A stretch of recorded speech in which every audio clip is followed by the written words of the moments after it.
Hello and welcome.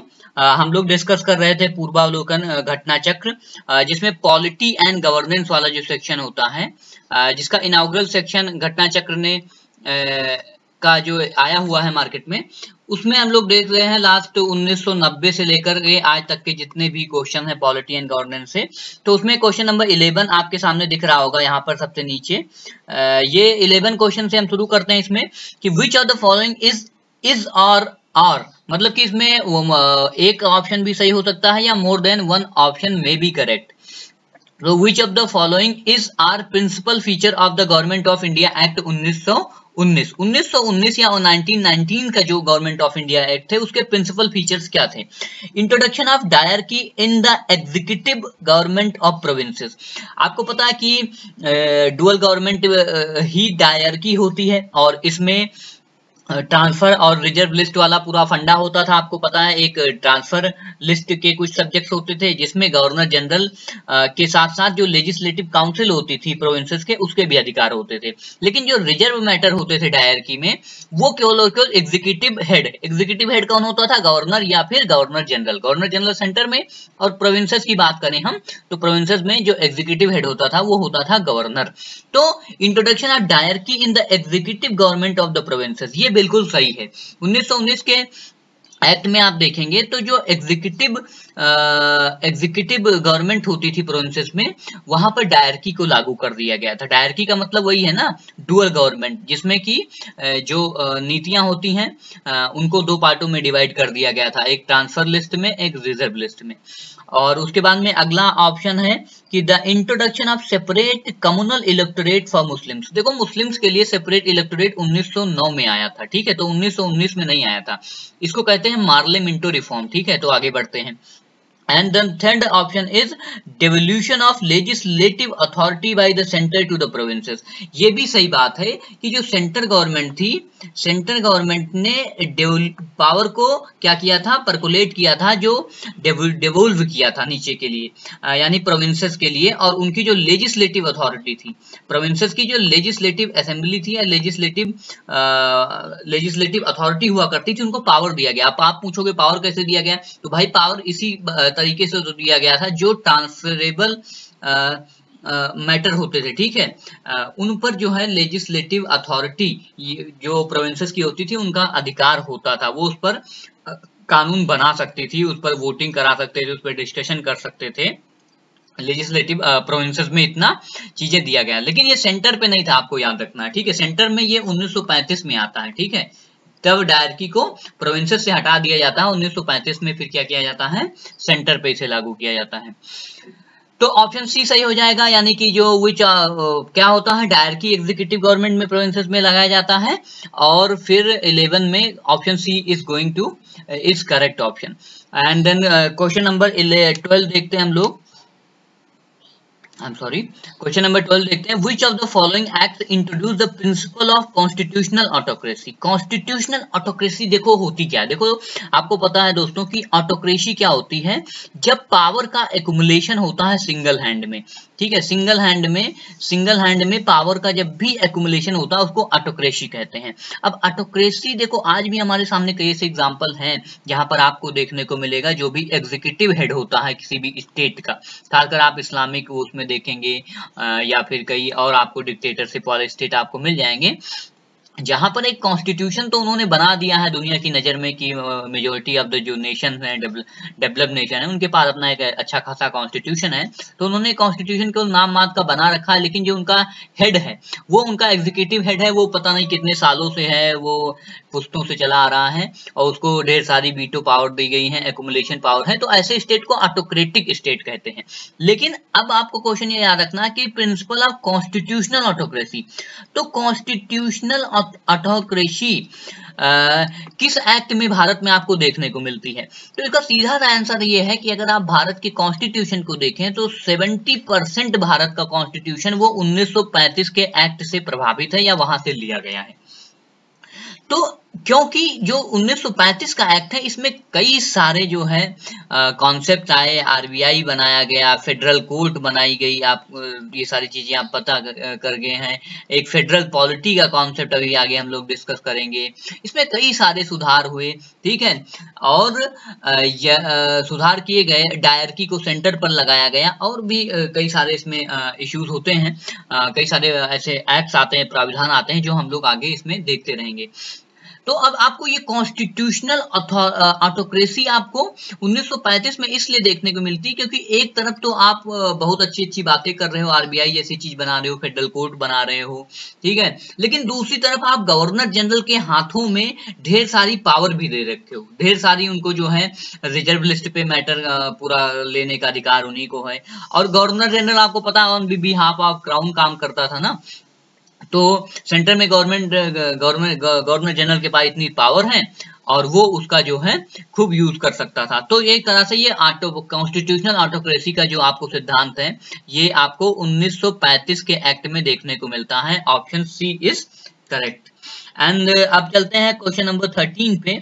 Indian legislature was made bicameral for the first time. देखो bicameral का मतलब वही होता है ना, बाई कैमरल और डायरकी में कई बार कंफ्यूजन हो जाता है, तो ये आप कंफ्यूजन अच्छे से सुलझा लीजिएगा। डायरकी का मतलब होता है कि जब भी डबल रूल की बात होती है ना, एक जो आपके पास लेजिस्लेटिव के पास कुछ मैटर होते थे और कुछ ऐसे सब्जेक्ट्स होते थे जो गवर्नर जनरल के लिए रिजर्व रखे जाते थे। लेकिन जब बाई कैमरल का मतलब होता है, बाई का मतलब होता है दो, आपको पता होगा ना, ये केमिस्ट्री वगैरह में ये शब्द हम लोग भी पढ़ते थे, बाई का मतलब होता है दो। तो बाई कैमरल लेजिस्लेचर का मतलब होता है कि जो आज हमारे सामने, हम लोग पार्लियामेंट्री डेमोक्रेसी में रह रहे हैं, तो यहाँ पर एक अपर हाउस होता है, आपको पता है, ठीक है, और एक लोअर हाउस होता है। अब जो अपर हाउस होता है इसको हाउस ऑफ स्टेट भी बोला जाता है, हाउस ऑफ स्टेट भी कहा जाता है, ठीक है, और जो लोअर हाउस होता है इसको हाउस ऑफ पीपल भी कहा जाता है, हाउस ऑफ पीपल कहा जाता है। अब एक और टर्म आपको पता ही होगा, आप जो अपर हाउस होता है इसे राज्यसभा कहते हैं, ठीक है, और जो लोअर हाउस होता है इसे लोकसभा कहते हैं। तो ये पूरा का पूरा भी कॉन्सेप्ट आपको दिमाग में रखना है। तो ये जो बाई कैमरल फर्स्ट टाइम आया था ये 1919 के एक्ट में आया था। तो option C is going to correct and is correct, I am sorry, is correct, ठीक है। तो 13 में क्या है, ऑप्शन सी करेक्ट हो जाएगा। ये यूपीपीसीएस मेंस 2008 का क्वेश्चन है। मेंस में पहले यूपीपीसीएस में भी मल्टीपल चॉइस क्वेश्चन आते थे, आज वो दौर गुजर चुका है। So next question is 14, question number 14, which are the following act introduce a bicameral legislature at the centre. तो सेंटर पे बाई कैमरल लेजिस्लेचर जो है 1919 के एक्ट ने ही लागू किया था, ये हम लोग देख चुके हैं। I'm sorry. नेक्स्ट क्वेश्चन है question number 15, the power of the president to issue the ordinance. देखो जो प्रेसिडेंट होते हैं वो ऑर्डिनेंस इशू करते हैं। अब ऑर्डिनेंस वो कब इशू करते हैं, जब पार्लियामेंट सेशन में नहीं होती है, उसके लिए वो आर्टिकल 123 का यूज करते हैं। अब ये article 123 government of India act 1935 से लिया गया है, ठीक है। दूसरी तरफ आपको ये याद रखना है, जब हम आजाद नहीं हुए थे तो एक पोस्ट होती थी गवर्नर जनरल की। अब ये गवर्नर जनरल क्या करता था, वो भी ऑर्डिनेंस इशू करता था।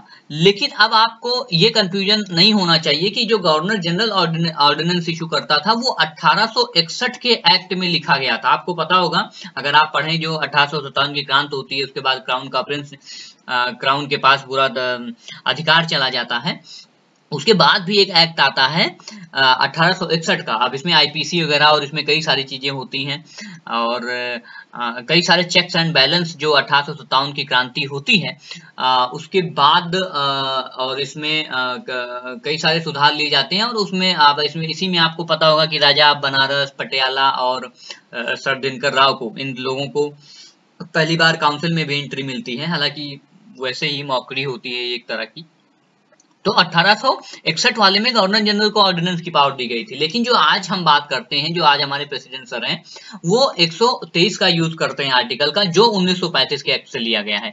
तो इसमें हो जाएगा option B is correct, government of India act 1935।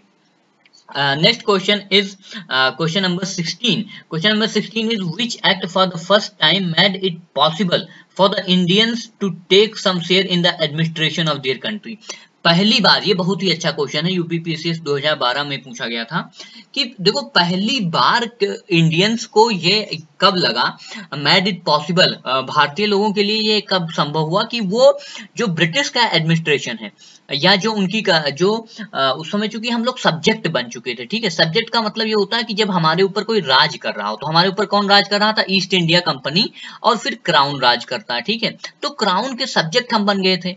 अब 1833 का जो एक्ट हुआ था उसकी एक सेक्शन है, सेक्शन 87, अब याद रखना नहीं है आपको, जो उसमें 87 है, उसमें पहली बार ये कहा गया कि जो भी ईस्ट इंडिया कंपनी है, जो क्राउन के सब्जेक्ट हैं, सब्जेक्ट कौन होता है, जो उस टेरिटरी में रहने वाले लोग होते हैं। अगर आपको स्टेट की डिफिनीशन आज पता है तो उसमें आपको पता है कि एक स्टेट के पास वहां की पॉपुलेशन होनी चाहिए, टेरिटरी होनी चाहिए, उनका एक हेड होना चाहिए, ठीक है। तो 87 में ये लिखा गया कि जो भी क्राउन के सब्जेक्ट हैं, ठीक है, उनके ऊपर कभी डिस्क्रिमिनेशन नहीं किया जाएगा, रिलीजन के बेसिस पर, सर्विस के बेसिस पर, प्लेस ऑफ बर्थ के बेसिस पर, उनका डिसेंट क्या है, आदि आदि आदि, इन चीजों के बेसिस पे कभी उनपे क्या है, कोई डिस्क्रिमिनेशन नहीं होगा। मतलब ये 87 एक सैंक्शन देता है, एक लीगल सैंक्शन देता है कि जो ब्रिटिश के सब्जेक्ट्स हैं वो इक्वल हैं। अब सुनो आप, इसी सेक्शन को भी का यूज करके पहली बार जो पॉलिटिकल मूवमेंट शुरू हुआ आगे के दिनों में 1857 के बाद, क्योंकि ये जो सेक्शन 87 था इसने आपको क्या किया था, सब्जेक्ट रिकॉग्नाइज किया था। अब ये बात होती है ना कि जैसे अगर हमारे ऊपर कोई राज कर रहा है और वो हमें रिकॉग्नाइज भी तो करेगा कि हम उसके सब्जेक्ट हैं, तो ये रिकॉग्निशन मिला था 1833 के एक्ट में, और ये बहुत बड़ा अचीवमेंट था कि अगर कल को कोई पॉलिटिकल मूवमेंट होगा, कल उसमें लोग, बड़े बड़े लोग आएंगे, पार्टिसिपेट करेंगे गवर्नमेंट की नीतियों के खिलाफ, तो वो उनके सब्जेक्ट ही होंगे। तो ये पॉलिटिकल मूवमेंट में ये सेक्शन भी बाद में चल के काफी फायदा उठाया गया है इसका। तो ये आपको याद रखना है कि गवर्नमेंट ऑफ इंडिया एक्ट 1833 का जो चार्टर था उसमें पहली बार made possible for the Indians to take some share in the administration of their country. यहाँ पर नीचे बॉक्स में आपको पता है, क्योंकि ये किताब काफी खूबसूरत होती है तो इसमें लिखा भी गया है, यही सारी चीजें आप पढ़ सकते हैं। The 1830 laid down the foundation for the participation of Indian in the administration during the political movement. तो ये भी आपको याद रखना है। And the next question is question number 17. The distribution of power between center and state as in the Constitution of India is based on which of the following plans? अभी आज हम लोग रहते हैं, अभी आपको पता है रिवर वाला इशू काफी होता है, वाटर शेयरिंग वाला ना, ये आर्टिकल 263 और ये आसपास जो सेंटर स्टेट रिलेशन वाला इशू है पूरा, काफी न्यूज में रहता है, खासकर जीएसटी को लेकर भी। तो उसमें कभी सारे आर्टिकल्स हम लोग पढ़ते हैं और आप भी पढ़ते ही होंगे। तो ये आर्टिकल आईएएस प्रीलिम्स 2012 में क्वेश्चन आया है कि जो सेंटर और स्टेट के बीच में रिलेशन है, इनके बीच में डिस्ट्रीब्यूशन ऑफ पावर देखने को मिलता है। हाँ बिल्कुल देखने को मिलता है। क्यों? क्योंकि इंडिया क्या है, एक यूनियन ऑफ स्टेट है, ठीक है। तो ये कॉन्सेप्ट कब पहली बार रिकॉग्नाइज किया गया था? तो ये बहुत सिंपल आंसर है, 1935 के एक्ट में, गवर्नमेंट ऑफ इंडिया एक्ट 1935 में। आप अगर देखो तो फेडरल पॉलिटी का एक कॉन्सेप्ट आपको देखने को मिलता है, फेडरेशन का, just like the American structure. America में क्या है, America is the federation of state, but हमारे कॉन्स्टिट्यूशन में कहीं पर फेडरेशन शब्द लिखा नहीं है, आपको ये याद रखना है, ठीक है। India is a union of state. India में स्टेट को कोई एग्रीमेंट करा के देश नहीं बनाया गया है अमेरिका की तरह, ठीक है। तो India is a union of state, not federation of state. But जो ये आपको देखने को मिलता है डिस्ट्रीब्यूशन ऑफ पावर, उसका कॉन्सेप्ट 1935 के एक्ट में ही देखने को मिलता है पहली बार। क्यों? क्योंकि उसमें फेडरल पॉलिटी की बात कही गई थी। फेडरल पॉलिटी का मतलब वही होता है ना कि जिसमें एक सेंटर होगा और उसके कोऑर्डिनेट रिलेशंस होंगे, उनके स्टेट्स के साथ पावर का थोड़ा पर्कुलेशन होगा नीचे तक ना, कुछ उनको भी अधिकार दिए जाएंगे, गवर्नर को अधिकार दिए जाएंगे, जस्ट लाइक आज के सीएम साहब को अधिकार दिया जाता है, उनको पावर दी जाती है। तो government of India act 1935 is going to is answer.